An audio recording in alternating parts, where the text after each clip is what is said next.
Within a single calendar year, Google announced a $15 billion plan for new AI infrastructure in India, quickly followed by a $17.5 billion commitment from Microsoft.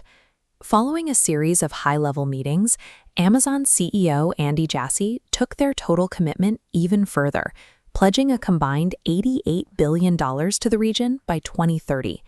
This chart aggregates the incoming capital from these Silicon Valley rivals.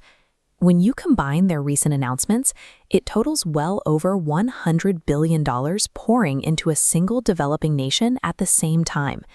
These companies are moving beyond paper commitments and sales offices.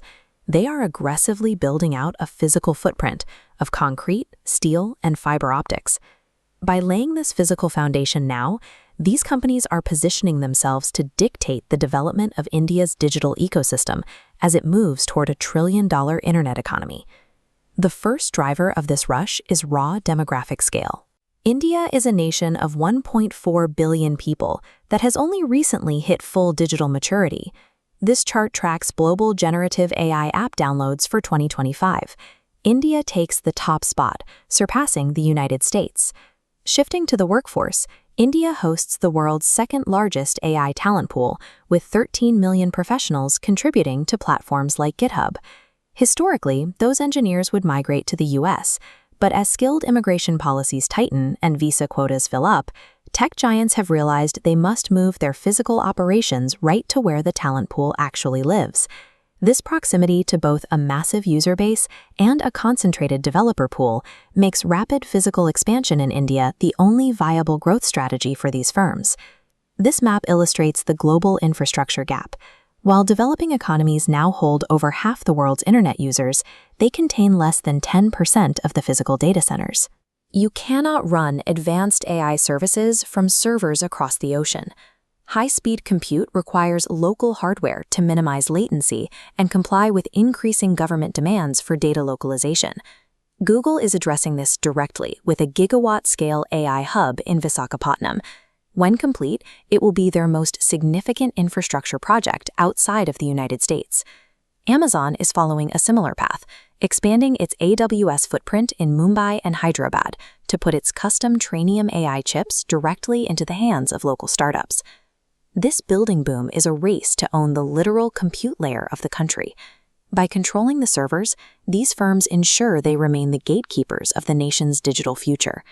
This infrastructure race is playing out within a larger digital Cold War. The global tech landscape is splitting into two distinct ecosystems, one led by the US and the other by China. Look at how these two nodes compete for influence. American tech firms are working to lock India into their software stack before Chinese AI models can establish a foothold in the region. The Indian government is capitalizing on this rivalry.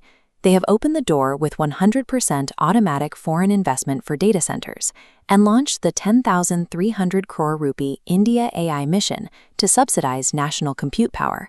By maintaining a neutral position between these superpowers, India is effectively getting its national infrastructure built through the competing interests of global rivals. However, this expansion faces severe physical constraints. Gigawatt-scale data centers require a massive power supply, putting pressure on a national grid that is still transitioning to renewable energy. There is also a significant hardware gap. While the US operates millions of advanced GPUs, India's initial national facility is targeting just 38,000 chips. Finally, there is a talent mismatch. India produces millions of general IT graduates, but the market lacks the specialized machine learning engineers needed to develop foundational AI models. Success over the next decade depends on how quickly India can stabilize its energy grid, secure enough silicon, and upgrade its technical education system. If successful, India will move past its history as the world's IT back office to become a primary AI use case capital, where the nation's specific challenges in health, agriculture, and governance are solved through localized, large-scale compute.